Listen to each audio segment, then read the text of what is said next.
Bonjour à vous les intermouettes, bienvenue sur la chaîne Techniquement ce qu'il faut savoir dans cette 12e vidéo du calendrier de l'Avent sur le platisme. Bien entendu, si vous souhaitez voir plus de vidéos sur le sujet, vous pourrez retrouver en lien dans la description la playlist où sont rassemblées toutes les vidéos de ce calendrier de l'Avent, que vous pouvez également retrouver dans le lien qui s'affiche en haut à droite. Étant arrivé à la moitié des vidéos de ce calendrier de l'Avent, nous allons dans cet épisode parler d'une preuve un peu plus simple que la Terre n'est pas plate, en faisant appel à des phénomènes parfaitement documentés depuis l'Antiquité, impliquant deux gros astres de notre ciel, à savoir la Lune et le Soleil. Pour rappel, si vous n'êtes pas encore familiarisé avec le modèle de la Terre plate, ces deux astres y sont décrits comme des boules lumineuses tournant en cercle concentrique centrés sur le pôle Nord au-dessus de nos têtes.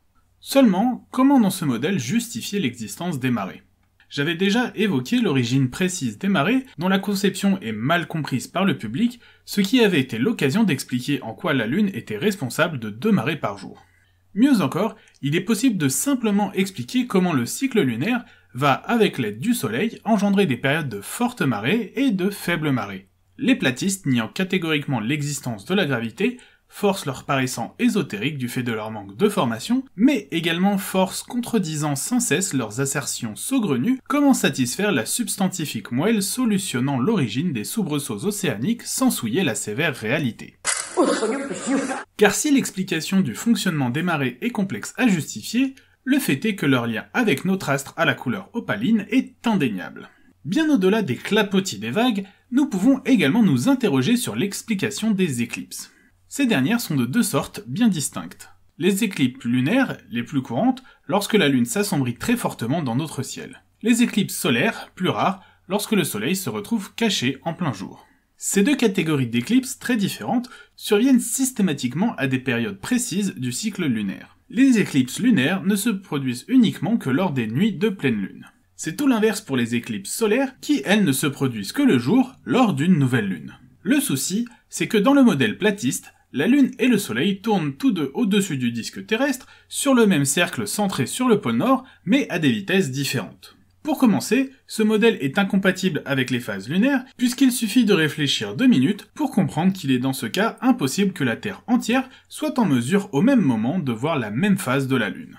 Mais au-delà de ce problème, comment expliquer la quasi-disparition de la Lune lors de son éclipse ? Pourquoi se met-elle soudainement à moins briller ?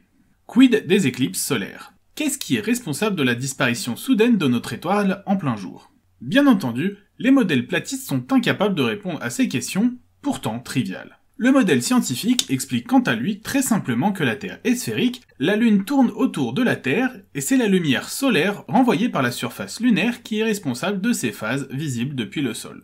Lors de la pleine Lune, sa trajectoire peut l'amener à passer dans l'ombre de la Terre, l'assombrissant alors dans le ciel nocturne, c'est l'éclipse lunaire. A l'inverse, lors de la nouvelle Lune, sa trajectoire peut l'amener à passer entre le Soleil et la Terre. Son ombre est alors projetée sous notre bon vieux plancher des vaches, c'est l'éclipse solaire. Si le modèle platiste est parfaitement incapable d'expliquer les éclipses de Lune, on remarque rapidement qu'à cause des trajectoires des deux astres, nous devrions observer à chaque cycle lunaire une éclipse solaire. La Lune devrait en effet, lorsque les deux astres se croisent, bloquer la lumière solaire sur une portion importante du disque terrestre, mais bien entendu, personne n'a jamais observé d'éclipse solaire tous les mois, sinon ça se saurait, et ça ne serait plus un événement aussi notable.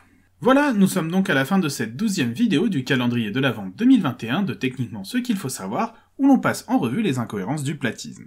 Comme d'habitude, je vous invite à partager ma vidéo, à la commenter, mais également à la liker afin d'améliorer le référencement de la chaîne.